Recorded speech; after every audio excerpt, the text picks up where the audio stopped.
ఆయన చావటానికి ముందు మూడు ప్రభుత్వాలు ఆయనను పరీక్షించాయి. మొదటిది మతం అనే ప్రభుత్వం. ఇది వీళ్ళను పరీక్షయులు అని పిలుస్తారు. వీళ్ళు ఎగేసుకొని వచ్చారు. ఏంటి యూదుల రాజు అంటున్నావు, నీకు తెలుసా నువ్వు యూదుల రాజు ఎలా అవుతావు అంటే ఆయన, అవును నువ్వు అన్నట్లే యూదుల రాజు క్రీస్తును నేనే, సర్వాధికారి అయిన దేవుని కుడిపార్శ్వం ముందు నేను కూర్చుండటయు మెగారుడనై దిగిరావుటయు మీరు చూస్తావు అని అన్నాడు. అప్పుడు ఆ మతానికి పెద్దగా ఉన్న ఆయన బట్టలు చింపుకుని ఏమన్నాడంటే, ఇంతకంటే ఎక్కువ కావాలా, ఈయన్ని సిలువేయండి అని అన్నాడు. రెండో వ్యక్తి హేరోదీయులు అంటే వీళ్ళకేంటంటే మా కుటుంబస్తులే సింహాసనంకి ఎక్కాలి, ఇంకొకటి కొత్త రాజు రావడానికి వీల్లేదు అనుకునేవాళ్ళు. వాళ్ళు కూడా ఈయన అడిగారు. అవును ఐ యామ్ ద కింగ్ అన్నాడు, నేనే రాజును అని అన్నాడు. వాళ్ళు అన్నారు, ఇంతకంటే మాకు అక్కర్లేదు, మేము వీడిని సిలువ వేయాల్సిన అక్కర్లేదు, రోమీలకు అప్పగిప్పండి అని అన్నాడు. రోమీల దగ్గరికి తీసుకెళ్లారు.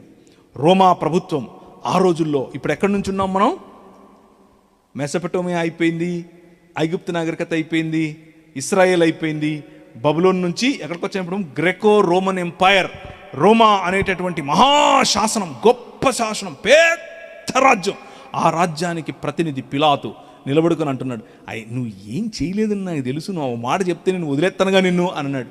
ఈయన నవ్వి ఆయన్ని చూసి, అరే బాబు నీకు అర్థం కావట్లేదు, నేను ఇస్తే తప్ప అధికారం నీకు రాదురా అన్నాడు.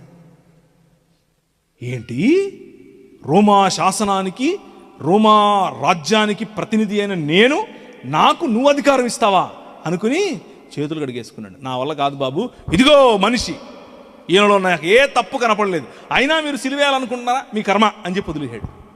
మూడు ప్రభుత్వాలు చేతులు ఎత్తేసాయి. ఈయన చంపలేకపోయాయి. కానీ ఈయన స్వచ్ఛందంగా మనుష్య కుమారుడు తనకు తానుగా తన జీవమును పెట్టుటకును దానిని తిరిగి తీసుకునుటకును ఈ లోకానికి వచ్చాడు. తన ప్రాణాన్ని పెట్టడానికి, దాన్ని తిరిగి తీసుకోవటానికి. ఎందుకంత చేయాలి అని అనుకుంటున్నారా? మీకోసమే, మైకుల ద్వారా వింటున్నటువంటి మీకోసమే.